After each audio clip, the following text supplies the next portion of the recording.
안녕하십니까. 이어서 경남 뉴스입니다. 지난 60년 동안 창원시 한복판에 자리 잡고 있던 육군 제39 보병사단이 어제 함안으로 이사를 시작했습니다. 오랜 시간 창원의 역사와 함께했기에 지역민의 아쉬움도 큽니다. 김준원 기자의 보도입니다. 이른 아침 병사를 태운 군용버스 4대가 부대 정문을 통과합니다. 이어 박격포를 이끈 화물차 2대가 뒤따릅니다. 지난 60년 동안 창원을 지키던 39사단의 이동이 본격 시작됐습니다. 텅 빈 부대 연병장에서의 신병교육과 훈련 시간은 이제 추억으로 남게 됐습니다.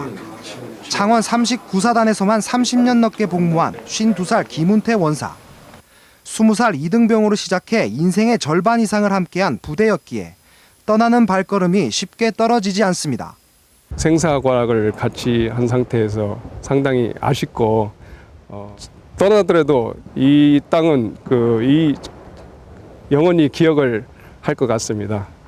1955년 6월 경기도 포천에서 창설해 같은 해 7월 경남 창원으로 옮긴 육군 제39 보병사단. 예비군 교육과 전방부대의 지원을 주요 임무로 수행해왔습니다.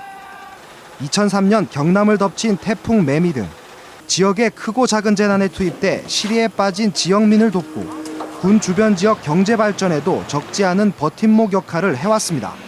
네, 여러 가지 난리가 났을 때도 군인 아저씨들 많이 도와주셨고 저희 가게 문 여는 시간 외에도 오면은 미리미리 받아들이고 하니까 이제 조금 그런 게 없어지고 하니까 좀 아쉽지.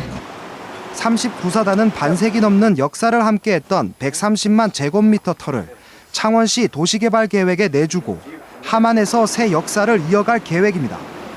지역민과 애완을 함께했던 60년의 세월을 뒤로하고 39사단은 6월 초까지 함안으로 이전을 완료할 예정입니다. KBS 뉴스 김준원입니다. 일본군 위안부 할머니 한 분이 또 안타깝게 돌아가셨습니다. 일본의 사과를 받아야 할 역사의 증인 위안부 할머니들, 이제 52명만이 살아계십니다. 오중우 기자의 보도입니다. 향년 91세로 생을 마감한 고 이호순 할머니. 일제강점기인 지난 1941년 17살 때 고향인 경남 의령에서 아무런 영문도 모른 채 위안부로 끌려갔습니다. 딸은 아니었어요. 예. 딸에 빠른 사람 같다고 또하고. 아, 할머니 빨래 하고 있었어요? 응. 어디? 동네? 또할게. 이호순 할머니는 일본군을 따라 동남아시아 각국으로 끌려다니며 온갖 고초를 겪었지만 그토록 기다리던 일본의 사과는 끝내 듣지 못했습니다. 현재 생존한 위안부 할머니들도 대부분 90살 안팎. 경남에서 최고령 위안부 생존자 김복득 할머니도 병마와 사투를 벌이고 있습니다. 애놈들한테 항복 받아가지고 안 받으면 너는 못 간 거고. 이호순 할머니가 세상을 떠나면서 일본군 위안부 피해자 238명 가운데 이제 생존자는 52명뿐. 사죄의 말 한마디, 할머니들 한 분이라도 더 살아계실 때, 조금이라도 더 건강하시고 알아들으실 수 있을 때. 일본군의 잔악성을 증언해주는 위안부 할머니들은 한 명 한 명 세상을 떠나고 있지만 아베 정권은 정부 차원의 개입 사실조차 인정하지 않고 있습니다. KBS 뉴스 오종우입니다. 오늘 새벽 1시쯤 거제시 장평동의 한 도로에서 48살 안모 씨가 몰던 승용차가 도로 위에 주차돼 있던 4.5톤 화물차를 들이받아 운전자 안 씨가 숨졌습니다. 경찰은 화물차주와 목격자 등을 상대로 정확한 사고 원인을 조사하고 있습니다. 어제 오후 5시 15분쯤 하동군 옥종면 81살 조모 할머니 집에서 불이 났습니다. 이 불로 조 할머니가 연기에 질식해 숨지고 80제곱미터의 집과 가전제품 등을 모두 태워 소방서 추산 700여만 원의 피해를 내고 30여 분 만에 꺼졌습니다. 경찰과 소방당국은 정확한 화재 원인을 조사하고 있습니다. 마산 동부경찰서는 전기설비회사 자재창고에 침입해 전선과 공구 등을 훔친 혐의로 58살 추모 씨 등 2명을 구속했습니다. 추 씨 등은 지난달 23일 오전 10시쯤 창원시 양덕동의 한 전기설비회사 자재창고에 침입해 케이블 전선 900만 원어치를 훔치는 등 15차례에 걸쳐 1,600만 원어치를 훔친 혐의를 받고 있습니다. 경찰은 이들로부터 작물을 취득한 혐의로 고물상업주 50살 서모 씨도 입건했습니다. 진주시는 신혼부부와 대학생 등 젊은 층을 위한 행복주택을 진주 혁신도시부터 우선 추진하기로 했습니다. 진주시의 행복주택은 옛 남문산역과 진주 혁신도시 두 곳이 대상이며 혁신도시에 들어설 행복주택은 960가구 규모로 올해 말 착공할 예정입니다. 진주 혁신도시로 이전한 한국토지주택공사 LH가 앞으로 전용 면적 60제곱미터 이하 소형 아파트만 분양하기로 했습니다. 정부가 추진하는 공공기관 기능 조정안에 따르면 LH는 민간 건설사와 경쟁 관계인 중대형 아파트 분양은 중단하고 서민 주거복지와 임대주택 관리 등 공공성을 강화하는 방안으로 업무를 조정합니다. 또 혁신도시나 경제자유구역 개발 등 대규모 개발 사업도 점차 비중을 낮추고 재건축 사업도 중단합니다. 김해 장유의 일부 지역주택조합이 학교 신설 문제로 조합 설립 인가를 받지 못했습니다. 조합 측은 학교 용진안을 해결해서 다시 조합 인가를 받는다는 입장이지만 자치단체의 입장은 강경합니다. 송현준 기자가 보도합니다. 김해시가 장유 지역의 한 지역주택조합에 보낸 공문입니다. 지역주택조합 설립 인가를 요청했지만 학교가 부족해 학생들을 수용할 수가 없다며 사실상 인가를 불허했습니다. 장유의 지역주택조합 가운데 학교 부족 문제로 설립 인가를 못 받은 곳은 모두 3곳, 1,900가구에 이릅니다. 설립 인가를 추진 중인 다른 지역주택조합도 비상입니다. 인구수는 많고 지금 학교가 급작 기준 정원 인구 27명 이 정도 되는데 그걸 다 수입 지금 어느 정도 가밀학급이 되기 때문에 더 이상 받을 수가 없는 입장입니다. 이 때문에 지역주택조합들은 공동으로 학교 용지를 마련하는 대안을 검토하고 있지만 용지 물색 중에 있고요.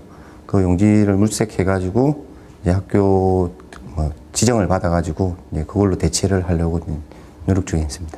학교 용지를 마련하더라도 학교를 새로 짓는다는 보장은 없습니다. 교육부가 학생 감소 추세에 따라 학교 신설에 부정적이기 때문입니다. 학교 이야기도 전혀 없었어요. 좀 불력 이런 이야기는 모든 사람, 대학생 모든 사람이 아마 한 사람도 듣지 못했을 거예요. 지역주택조합 설립이 무산되더라도 가계약금을 돌려받기는 사실상 어려워 계약자들의 반발도 커질 것으로 보입니다. KBS 뉴스 송현준입니다.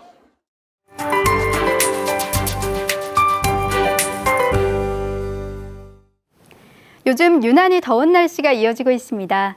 오늘도 30도를 넘나드는 한낮 더위가 기승을 부리겠는데요. 때이른 고온 현상은 내일 전국에 비가 내리면서 한풀 꺾이겠습니다. 오늘 우리 지역은 동해상에 위치한 고기압의 가장자리에 들면서 대체로 맑은 날씨가 이어지겠습니다. 현재 위성 영상 보시면 경남 지역 하늘빛은 화창한 모습인데요. 오늘은 미세먼지 농도도 보통 수준으로 대기질도 깨끗하겠습니다. 오늘 아침 기온 어제보다 2, 3도가량 낮게 시작합니다. 대부분 지역에서 15도 안팎으로 시작했는데요. 한낮 기온은 창원이 29도, 함안이 31도로 어제와 비슷하겠습니다. 서부 지역도 낮 동안엔 8월 초순의 기온을 보이겠습니다. 오늘 거창이 31도, 합천이 32도까지 오르면서 평년 기온을 4, 5도가량 웃돌겠습니다. 오늘도 낮 동안에는 햇살이 강하겠습니다. 우리 지역의 자외선 지수는 매우 높은 단계까지 오르겠는데요. 외출하실 때는 자외선 차단제를 수시로 덧발라주시는 게 좋겠습니다. 오늘 바다의 물결은 동해남부 먼바다에서 최고 1m로 비교적 낮게 일겠습니다. 이번 주 내내 많이 더우셨을 텐데요. 내일 비가 내리면서 한낮 더위도 잠시 주춤할 전망입니다. 기상정보였습니다. 경남지방경찰청이 첫 전국 동시조합장 선거 단속 평가에서 전국 1위에 올랐습니다. 경남경찰청은 제1회 전국 동시조합장 선거 단속에 대한 전국경찰청과 경찰서의 성과평가에서 1위를, 진주경찰서가 2위를 차지했다고 밝혔습니다. 이에 따라 경감특지는 경남경찰청 지능범죄수사대 표인섭 경위와 진주경찰서 선거수사팀 이용수 경위가 받았습니다. 방사능 유출 등 사고를 우려해 노후 원전인 고리 1호기 폐쇄를 촉구하는 요구가 잇따르고 있습니다.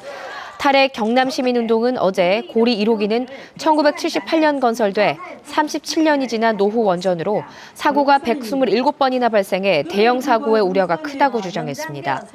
탈핵 경남시민운동은 고리 1호기는 전력 생산 비중이 0.5%에 불과하지만 주변에는 김해와 양산, 부산 등 350만 명이 살고 있다고 강조했습니다.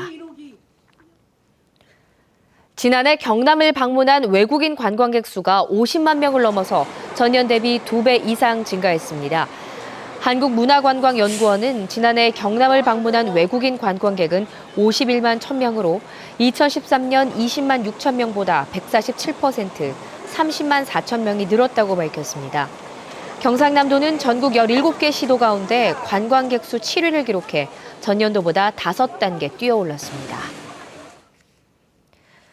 다문화 가정의 안정적인 생활 환경과 자립을 도와주는 사단법인 다문화가정 상호문화 나눔터가 어제 진주시 새마을금고 본곡점 상층에서 열렸습니다. 사단법인 다문화가정 상호문화 나눔터는 다문화가정 결혼 이민자의 검정고시 수험 공부를 지원하고 어머니 나라 교육, 또 각종 자격증 취득을 도와 다문화 가정의 생활 안정을 지원합니다.